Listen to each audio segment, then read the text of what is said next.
നിങ്ങളുടെ നേത്രപരിചരണം ഞങ്ങൾ ഉറപ്പു നൽകുന്നു. Optical city computerised eye clinic, multi branded optical store, opposite SBI bank, Kizhakkethala, Karuvarakundu. Branch Pookkottumpadam, Wandoor, Karulai, Edakkara. Amarambalam ഗ്രാമപഞ്ചായത്തിനെതിരായ CPM ആരോപണങ്ങൾ അടിസ്ഥാനരഹിതമെന്ന് UDF നേതാക്കളും പഞ്ചായത്ത് ഭരണസമിതിയും.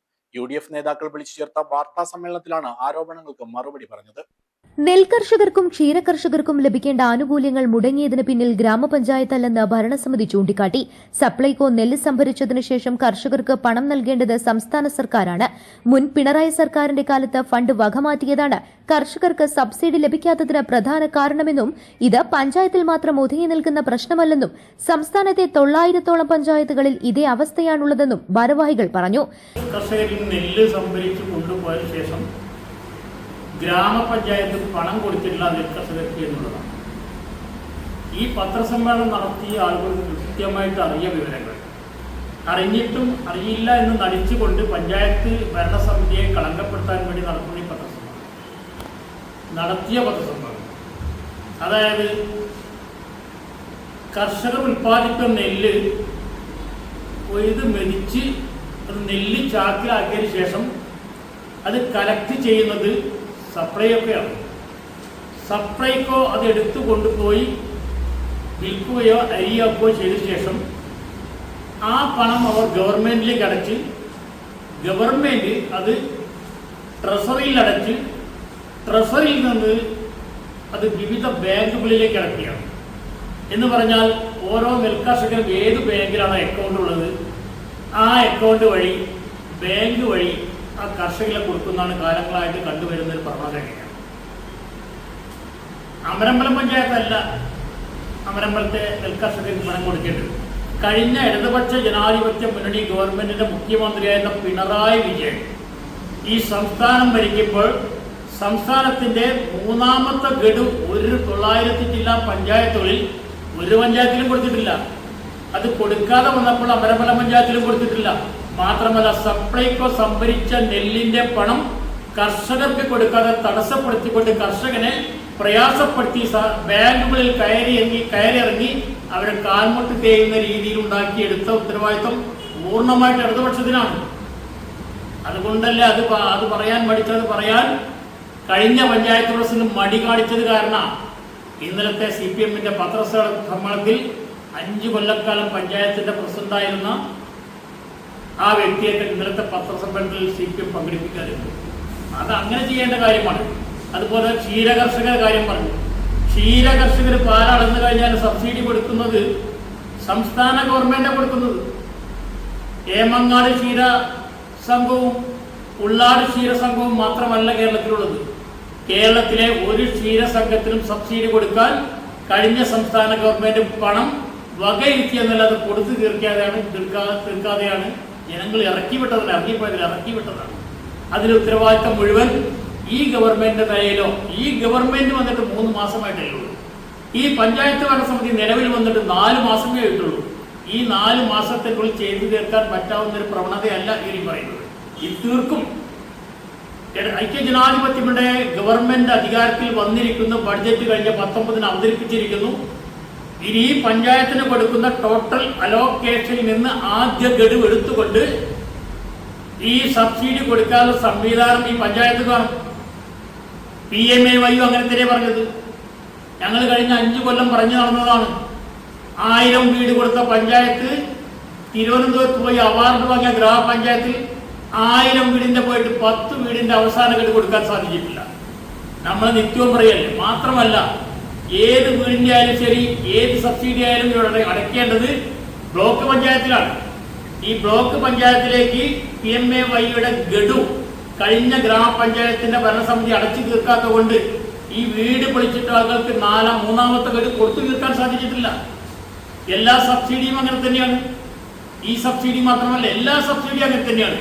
ബ്ലോക്ക് പഞ്ചായത്തിൽ ഗ്രാമപഞ്ചായത്ത് കെട്ടിവെക്കേണ്ട തുക യഥാസമയം കെട്ടിവെക്കാത്ത ഏക പഞ്ചായത്താണ് അമരമ്പലം പഞ്ചായത്ത് എന്ന് ഇന്നലത്തെ പത്രസമ്മേളനം CPMന്റെ നേതാക്കൾ പറഞ്ഞതാണ്. അത് വാസ്തവമാണ്. ആരാ കെട്ടിവെക്കേണ്ടിയിരുന്നത്? കഴിഞ്ഞ പഞ്ചായത്ത് ഭരണസമിതിയായ ഇടതുപക്ഷത്തിന്റെ പഞ്ചായത്ത് ഭരണസമിതിയാണ് ബ്ലോക്ക് പഞ്ചായത്തിലെ പണം കെട്ടിവെക്കേണ്ടിയിരുന്നത്.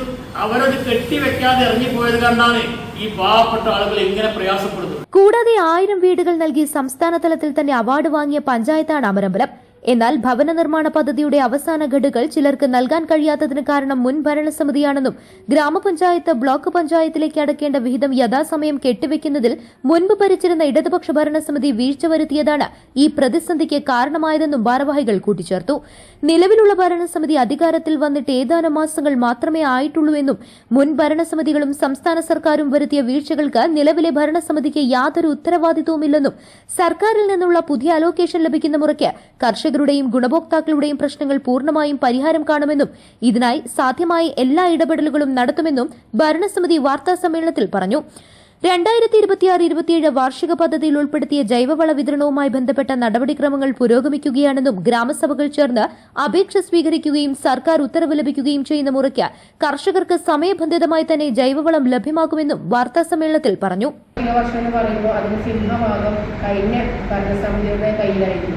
നമ്മൾ പുതിയ ഭരണസമിതി വന്നപ്പോഴേക്കും സാമ്പത്തിക വർഷത്തിൻ്റെ അവസാന ഇതിലേക്ക് എത്തിയിട്ടുണ്ടായിരുന്നു. പിന്നെയെന്ന് പറഞ്ഞാൽ നമ്മൾക്ക് വരുന്ന സംസ്ഥാന സർക്കാരിൽ നിന്ന് വരുന്ന ഫണ്ടിൻ്റെ അലോക്കേഷന് 3 തവണയായിട്ടാണ് പഞ്ചായത്തിലേക്ക് വരിക. അതിൽ 3ാമത്തെ ഒരു ഫണ്ട് കിട്ടിയിട്ടില്ല. അപ്പോൾ നമ്മൾ ഭരണസമിതി പഞ്ചായത്തിലേക്ക് വന്നത് അത് പറഞ്ഞാൽ പഞ്ചായത്തിൽ പൈസ ഒന്നുമില്ലായിരുന്നു. അപ്പോൾ അതിൻ്റെ ആ ഒരു ഫണ്ടിൻ്റെ ലഭ്യത കുറവുകൊണ്ടാണ് അവർ ഇന്നലെ ആരോപിച്ച ഈ പദ്ധതികൾക്കൊക്കെ പൈസ കൊടുക്കാൻ കഴിയാതെ വന്നത്. അത് ഇനി അത് പുതിയ ബജറ്റ് അവതരിപ്പിച്ചു. ഇനി പുതിയ അലോക്കേഷൻ വരും. ആ അലോക്കേഷൻ വരുന്നതിനനുസരിച്ച് സമയബന്ധിതമായി തന്നെ നമ്മൾ ആ കഴിഞ്ഞ വർഷം നിർവഹിച്ച എല്ലാ പദ്ധതിയും ഒരു ലൈബിലിറ്റി ഇല്ലാതെ കൊടുത്തു തീർക്കും. അതിൻ്റെ എല്ലാ കാര്യങ്ങളും ഭരണസമിതിയുടെ ഭാഗത്തുനിന്നുണ്ടാവും. പിന്നീട് വന്നത് ജൈവവളത്തിൻ്റെ കാര്യമാണ്. അത് 2026-27 വാർഷിക പദ്ധതിയിൽ ഉൾപ്പെടുത്തിയുള്ള പദ്ധതിയാണ്. അപ്പോൾ നമുക്കൊരു വാർഷിക പദ്ധതി നടപ്പിലാക്കാൻ അതിൻ്റെതായിട്ട് ഒരുപാട് കാര്യങ്ങൾ നടപടിക്രമങ്ങളുണ്ട്. അത് പദ്ധതി അംഗീകാരം ലഭിക്കണം. പദ്ധതി അംഗീകാരം ലഭിച്ചു ഗ്രാമസഭകൾ പോകണം, അപേക്ഷാ ഫോം വിതരണം ചെയ്യണം. അതിനൊക്കെ ഉപരി കഴിഞ്ഞ വർഷത്തെ സ്പിൽ ഓവറിൻ്റെ കാര്യങ്ങളൊക്കെ തീരുമാനിക്കണം. അപ്പോൾ അതിൻ്റെയൊക്കെ പുതിയ സർക്കാർ വന്നിട്ട് അതിന് ഉത്തരവും കാര്യങ്ങളൊക്കെ വന്നിട്ടുള്ളൂ. അപ്പോൾ അതിൻ്റെ കാര്യങ്ങളാണ് ഇപ്പോൾ നടന്നുകൊണ്ടിരിക്കുന്നത്. ഏറെ സങ്കടകരമായ കാര്യം എന്ന് പറഞ്ഞാൽ ഈ പ്രക്രിയകളൊക്കെ അറിയുന്ന എങ്ങനെയൊക്കെയാണ് ഒരു പഞ്ചായത്തിൻ്റെ പദ്ധതി നടപ്പിലാക്കുക എന്ന് അറിയുന്ന ആളുകളാണ് ഇതുപോലത്തെ ആരോപണം ഉന്നയിക്കുന്നതിന് ഒരു സത്യാവസ്ഥ ഉണ്ട്. എന്തായാലും ജൈവവളം നമ്മുടെ അമരമ്പലത്തെ കർഷകർക്ക് സമയബന്ധിതമായി തന്നെ അത് കൊടുക്കും. അത് കൊടുക്കാനുള്ള കാര്യങ്ങളൊക്കെ ഇപ്പോൾ തന്നെ ഭരണസമിതി ചെയ്തു വരുന്നുണ്ട്. പിന്നീട് അവർ പറഞ്ഞത് നിയമനത്തിൻ്റെ കാര്യമാണ്. അത് എല്ലാം കൂടി പറഞ്ഞപ്പം അതിൻ്റെ കൂടെ പറഞ്ഞ ആരോപണമായിട്ട് എനിക്ക് തോന്നിയത്. കാരണം എന്താ വെച്ചാൽ നമ്മൾ അവിടെ നിയമിച്ചത് ഇപ്പോൾ അമരമ്പലം നടന്ന നിയമനം മുഴുവൻ സുതാര്യമായിട്ടും അതിൻ്റെ എല്ലാ കാര്യങ്ങളും ആധികാരികമായിട്ട് തന്നെ ചെയ്തിട്ടുള്ളത്. പിന്നെ നിയമനത്തിൻ്റെ കാര്യങ്ങൾ സൂചിപ്പിച്ചു. അത് മാർച്ച് 31-ാം തീയതി ഇപ്പം അവിടെ നിലവിൽ ഇന്ന കരാർ ജീവനക്കാരുടെ കാലാവധി കഴിയുന്നതുകൊണ്ടാണ് പുതിയ ഇന്റർവ്യൂ. പഞ്ചായത്തിലെ പുതിയ നിയമനങ്ങൾ സുതാര്യമല്ലെന്ന പ്രതിപക്ഷ ആരോപണവും ഭരണസമിതി തള്ളി. മാർച്ച് 31-ന് മുൻ കരാർ ജീവനക്കാരുടെ കാലാവധി അവസാനിച്ചതിനെ തുടർന്നാണ് പുതിയ നിയമനങ്ങൾക്ക് അപേക്ഷ വിളിച്ചിട്ടുള്ളതെന്നും മാർച്ച് 31-ന് മുൻ കരാർ ജീവനക്കാരുടെ കാലാവധി അവസാനിച്ചതിനെ തുടർന്നാണ് പുതിയ നിയമനങ്ങൾക്ക് അപേക്ഷ വിളിച്ചിട്ടുള്ളതെന്നും എല്ലാ മാർഗനിർദ്ദേശങ്ങളും പാലിച്ച് തികച്ചും സുതാര്യമായാണ് നിയമനങ്ങൾ നടത്തിയിട്ടുള്ളതെന്നും ഭരണസമിതി പറഞ്ഞു. ഉന്നയിച്ച സാമ്പത്തികാരോപണങ്ങൾ അടിസ്ഥാനരഹിതമാണെന്നും പഞ്ചായത്തിന്റെ വികസന പ്രവർത്തനങ്ങൾ നിയമപരമായും സുതാര്യമായും മുന്നോട്ട് കൊണ്ടുപോകുമെന്നും വാർത്താസമ്മേളനത്തിൽ പറഞ്ഞു. Panchayat UDF convener Kembil Ravi, league panchayat president Kundil Majeed, treasurer Pottiyal Cheriyappu, panchayat president VP Afeefa, vice president Nottath Muhammad, സ്ഥിരം സമിതി അധ്യക്ഷൻ K രത്നകുമാർ, മെമ്പർമാരായ സബ്ന ബാബു, ശാന്തിനി, ഖദീജ റസാഖ്, ടോണി വർഗീസ്, KM സുബൈർ തുടങ്ങിയവർ വാർത്താസമ്മേളനത്തിൽ സംബന്ധിച്ചു. News bureau, Pookkottumpadam. സ്വന്തം ഹൈസ്പീഡ് ഇന്റർനെറ്റ്, നമ്മുടെ സ്വന്തം ഇന്റർനെറ്റ്.